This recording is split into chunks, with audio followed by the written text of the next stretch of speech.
சமூக மீடியா சொந்தங்களுக்கு வணக்கம். இன்றைய நாளிலும் மற்றுமொரு உலக செய்திகளின் ஒரே பார்வையோடு இணைந்திருக்கின்றோம். அந்த வகையிலே உடன்பாடு எட்டப்பட்டால் நான் பாகிஸ்தான் செல்வேன். அதிபர் டொனால்டு டிரம்பின் இந்த அதிரடி அறிவிப்பு மத்திய கிழக்கில் கடந்த 48 நாட்களாக கேட்டுக் கொண்டிருந்த மரண ஒழுங்குகளுக்கு முற்றுப்புள்ளி வைக்கப் போகிறதா? ஒருபுறம் லெபனானில் நள்ளிரவு முதல் 10 நாள் போர் நிறுத்தம் அமலுக்கு வந்திருக்க, மறுபுறம் தனது அணுசக்தி துகள்களை ஒப்படைக்க தெஹ்ரான் சம்மதித்துள்ளதாக தகவல்கள் வெளியாகியுள்ளது. ஆனால் போர் நிறுத்தம் அமலான அடுத்த நிமிடமே இஸ்ரேல் பீரங்கிகள் முழங்கியது ஏன்? இது உண்மையான அமைதியா அல்லது அடுத்த மகா யுத்தத்திற்கான இடைவேளையா? லெபனானில் போர் நிறுத்தம் நள்ளிரவு 12 மணி முதல் இஸ்ரேல் லெபனான் இடையே 10 நாள் தற்காலிக போர் நிறுத்தம் அமலானதை தொடர்ந்து துப்பாக்கிகளால் வானத்தை நோக்கி சுட்டு லெபனான் மக்கள் கொண்டாட்டம். போர் நிறுத்தம் தொடங்கிய சில மணி நேரங்களிலேயே தெற்கு லெபனான் கிராமங்களில் இஸ்ரேல் பீரங்கி தாக்குதல், ஹிஸ்புல்லா அச்சுறுத்தல் விடுத்தால் அடிப்போம் என இஸ்ரேல் காட்டும் தெரிவிக்க, ஈரானிடமுள்ள உயர் செறிவூட்டப்பட்ட யுரேனியத்தை ஒப்படைக்க தெஹ்ரான் கிட்டத்தட்ட சம்மதித்துள்ளதா? பாகிஸ்தான் தளபதி ஆசிம் முனீரின் தெஹ்ரான் பயணத்தில் கிடைத்த மாபெரும் வெற்றி. வரலாற்று சிறப்புமிக்க இந்த ஒப்பந்தத்தை இறுதி செய்ய இஸ்ரேலிய பிரதமர் நெதன்யாகு மற்றும் லெபனான் ஜனாதிபதிக்கு ட்ரம்ப் அதிகாரப்பூர்வ அழைப்பு விடுத்துள்ள நிலையில் நிச்சயமான வெற்றி இல்லாமல் பின்வாங்குவதா? போர் நிறுத்தத்தை ஒரு தோல்வி என கருதி வடக்கு இஸ்ரேல் மக்கள் கொந்தளிக்க, வாஷிங்டன் தெஹ்ரான் இடையிலான போர் நிறுத்தம் ஏப்ரல் 22 முடிவடையும் நிலையில் ஹார்மோஸ் ஜலசந்தியை முழுமையாக திறக்க லண்டனுடன் அமெரிக்கா அவசர ஆலோசனையில் ஈடுபட்டுள்ள நிலையில் ஈரானின் கோரிக்கைக்கு அமெரிக்கா ஏற்குமா அல்லது ஏப்ரல் 22க்கு பிறகு ஹார்மோஸ் ஜலசந்தியில் மீண்டும் போர் விமானங்கள் சீருமா? உலக பொருளாதாரத்தை மாற்றப் போகும் அந்த 440 கிலோ யுரேனியத்தின் பின்னணியில் உள்ள மர்மம் என்ன? 48வது நாள் போரின் நேரடி பதிவுகளுடன் விரிவான செய்திகள் இதோ. Fourth Monkey Connect coming soon.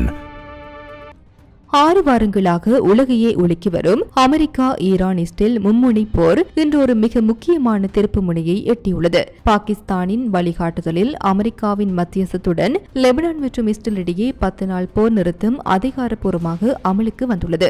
வாஷிங்டனுக்கும் தெஹ்ரானுக்கும் இடையே ஏற்கனவே அமலில் உள்ள 2 வார கால அமைதி ஒப்பந்தத்தின் ஒரு நீடிப்பாகவே இந்த லெபனான் போர் நிறுத்தம் பார்க்கப்படுகின்றது. நள்ளிரவு 12 மணி முதல் போர் நிறுத்தம் அமலுக்கு வந்ததை லெபனான் மக்கள் மகிழ்ச்சி வரவேற்றுள்ளனர். இந்த அமைதி ஒப்பந்தம் ஹிஸ்புல்லாவின் அசாத்தியமான உறுதி மற்றும் எதிர்ப்பு அச்சின் ஒற்றுமைக்கு கிடைத்த வெற்றி என ஈரான் சபாநாயகர் காலிபாப் மார் தட்டியுள்ளார். வரலாற்று அமைதி ஒப்பந்தத்தை இறுதி செய்வதற்காக இஸ்ரேலிய பிரதமர் நெதன்யாகு மற்றும் லெபனான் ஜனாதிபதி ஜோசப் அவுன் ஆகியோருக்கு வெள்ளை மாளிகை வர ட்ரம்ப் அழைப்பு விடுத்துள்ளார். போர் நிறுத்தம் அமலுக்கு வருவதற்கு சில மணி நேரங்களுக்கு முன்பு வரை களத்தில் மரண ஒழுங்குகள் கேட்டுக்கொண்டே இருந்தன. லெபனானின் காசிய நகரில் நடந்த இறுதிக்கட்ட வன்முறையில் 7 பேர் பலியாகினர். பதிலடியாக ஹிஸ்புல்லா வடக்கு இஸ்ரேல் மீது நடத்திய ராக்கெட் தாக்குதலில் 2 காயமடைந்தனர். இஸ்ரேலிய தாக்குதல்கள் நிறுத்தப்பட்டால் மட்டுமே போர் நிறுத்தத்தை மதிப்போம் என ஹிஸ்புல்லா தலைமை சூசகமாக தெரிவித்துள்ளது. லெபனானின் பல வாரங்களாக நீடித்து வந்த கோரமான வான்வழி தாக்குதல்களுக்கு பிறகு போர் நிறுத்தம் அதிகாரப்பூர்வமாக அமலுக்கு வந்துள்ளது. பெய்ரூட் நகரின் தெற்கு பகுதிகளில் மக்கள் துப்பாக்கிகளால் வானத்தை நோக்கி சுட்டு கொண்டாடினாலும் எல்லையில் இன்னும் பதற்றம் தணியவில்லை. போர் நிறுத்தம் அமலுக்கு வருவதற்கு சில நிமிடங்கள் முன்பு வரை இருதரப்பும் மிக கடுமையான தாக்குதல்களை நடத்தின. போர் நிறுத்தம் தொடங்குவதற்கு வெறும் 10 நிமிடங்களுக்கு முன்பு வரை இஸ்ரேலிய படைகள் மீது ஹிஸ்புல்லா தாக்குதல் நடத்தியது. அதேபோல் நள்ளிரவு 11:58 மணி வரை இஸ்ரேலிய போர் விமானங்கள் லெபனான் மீது குண்டுகளை வீசின. நள்ளிரவு 12 மணிக்கு பிறகு ஹிஸ்புல்லா தனது தாக்குதல்களை முழுமையாக நிறுத்தியுள்ளது. போர் நிறுத்தம் அமலுக்கு வந்து சில மணி நேரங்களிலேயே இஸ்ரேல் அதனை மீறியுள்ளதாக லெபனான் ராணுவம் தெரிவித்துள்ளது. தெற்கு லெபனானில் உள்ள பல எல்லை கிராமங்களில் இஸ்ரேலிய ராணுவம் இன்று காலை பீரங்கி தாக்குதல்களை நடத்தியதாக உள்ளூர் அறிக்கைகள் உறுதிப்படுத்துகின்றன. இந்த தாக்குதல்களை இஸ்ரேல் நியாயப்படுத்துகிறது. ஏனெனில் ஹிஸ்புல்லா அச்சுறுத்தல் விடுத்தால் அவர்கள் மீது எப்போது வேண்டுமானாலும் தாக்குதல் நடத்தும் அதிகாரம் தங்களுக்கு இருப்பதாக அமெரிக்காவும் இஸ்ரேலும் கூறி வருகின்றன. லெபனான் மக்கள் தற்போது ஒரு கலவையான உணர்வில் உள்ளனர். இடைவிடாத குண்டுவீச்சுக்கள் நின்றதால் பெய்ரூட் மக்கள் நிம்மதி பெருமூச்சு விடுகின்றனர். இந்த அமைதி எவ்வளவு காலம் நீடிக்கும் என்பதில் சந்தேகம் நிலவுகிறது. குறிப்பாக தனது விருப்பப்படி தாக்குதல் நடத்தும் அமெரிக்காவின் நிலைப்பாடு லெபனான் ராணுவத்தால் ஒரு இறையாண்மை மீறலாகவே பார்க்கப்படுகின்றது. லெபனானில் 10 நாள் போர் நிறுத்தத்திற்கு இஸ்ரேல் அரசு ஒப்புக்கொண்டுள்ள செய்தி அந்த நாட்டு மக்கள் மத்தியில் பெரும் அதிர்ச்சியையும் விரக்தியையும் ஏற்படுத்தியுள்ளது.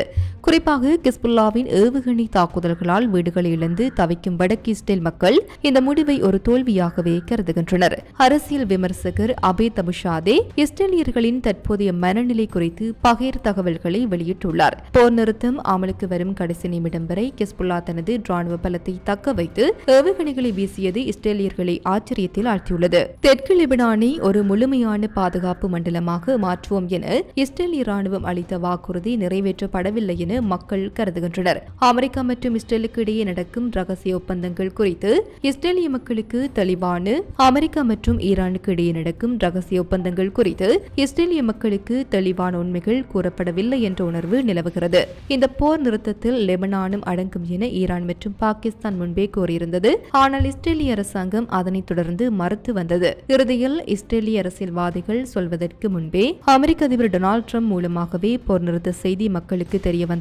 இஸ்ரேலிய இறையாண்மையை கேள்விக்குறியாக்கியுள்ளது. நிச்சயமான வெற்றி என்ற முழக்கத்துடன் போரை தொடங்கிய நெதன்யாகு அரசுக்கு இப்போது பெரும் நெருக்கடி ஏற்பட்டுள்ளது. தனது சொந்த அரசாங்கமே தங்களுக்கு பொய் சொல்கிறது என்ற எண்ணம் இஸ்ரேலியர்களுக்கு இடையே வலுவடைந்து வருகின்றது. போர் நிறுத்தம் தற்காலிகமானது என்பதால் வடக்கு இஸ்ரேலில் உள்ள மக்கள் மீண்டும் தங்கள் வீடுகளுக்கு திரும்புவதற்கு இன்னும் அச்சப்படுகின்றனர்.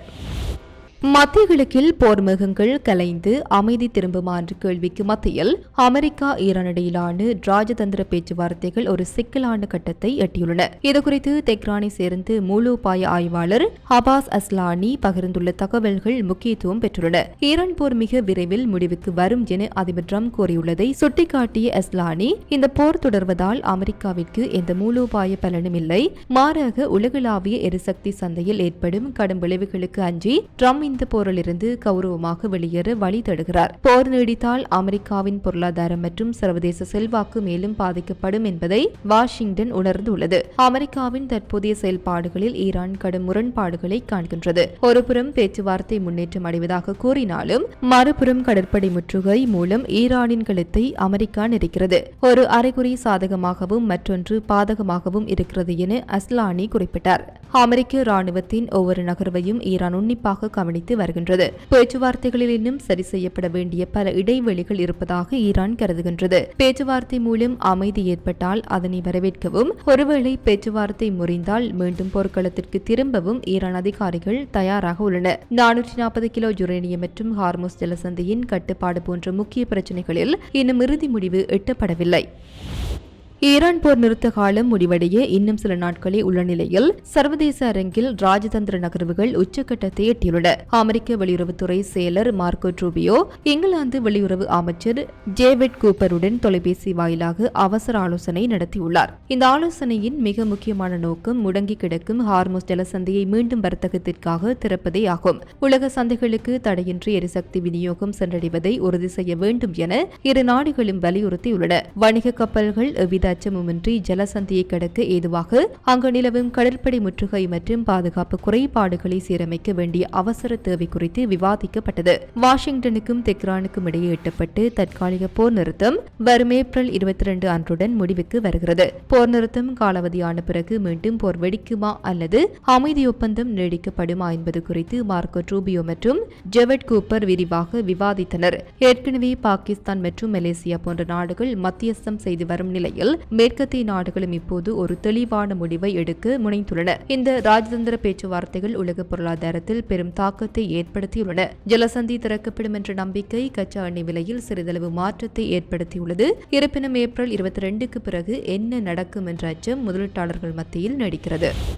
அமெரிக்கா ஈரான் இடையிலான போர் ஒரு வரலாற்று சிறப்புமிக்க முடிவை நோக்கி நகர்கின்றது. இஸ்லாமாபாத் பேச்சுவார்த்தையில் பெரும் திருப்புமுனை ஏற்பட்டுள்ளதாகவும், ஒருவேளை ஒப்பந்தம் கையெழுத்தானால் பாகிஸ்தானுக்கு தானே நேரில் செல்ல தயார் என்றும் அதிபர் டொனால்டு டிரம்ப் அறிவித்துள்ளார். வெள்ளை மாளிகையிலிருந்து லாஸ் வேகாஸ் புறப்படும் முன் செய்தியாளர்களிடம் பேசிய டிரம்ப் பாகிஸ்தான் பயணத்தை உறுதிப்படுத்தினார். உடன்பாடு எட்டப்பட்டால் நான் பாகிஸ்தான் செல்வேன், அவர்கள் என்னை வர விரும்புகின்றார்கள் என டிரம்ப் உற்சாகமாக தெரிவித்தார். பாகிஸ்தான் பிரதமர் ஷெபாஸ் ஷெரீப் மற்றும் ராணுவ தளபதி ஆசிம் முனிர் ஆகியோரின் முயற்சிகளை ட்ரம்ப் வெகுவாக பாராட்டினார். ஈரானின் அணுசக்தி திட்டம் குறித்த ஒரு முக்கிய முன்மொழிவை ட்ரம்ப் வெளியிட்டுள்ளார். ஈரானிடமுள்ள உயர் செறிவூட்டப்பட்ட யுரேனியத்தை ட்ரம்ப் இதனை அணுசக்தி தூசி என குறிப்பிடுகிறார். ஒப்படைக்க தெஹ்ரான் கிட்டத்தட்ட ஒப்புக்கொண்டுள்ளதாக அவர் கூறினார். இருப்பினும் யுரேனியம் செறிவூட்டலை 20 ஆண்டுகளுக்கு நிறுத்துமாறு அமெரிக்கா கோருவதையும் ஈரான் 3-5 ஆண்டுகள் மட்டுமே என கூறுவதையும் சரி செய்ய வேண்டிய சவால் இன்னும் நீடிக்கிறது. இந்த ஒப்பந்தம் கையெழுத்தானால் உலக பொருளாதாரத்தில் ஏற்படும் மாற்றங்களை ட்ரம்ப் கோடிட்டு காட்டினார்.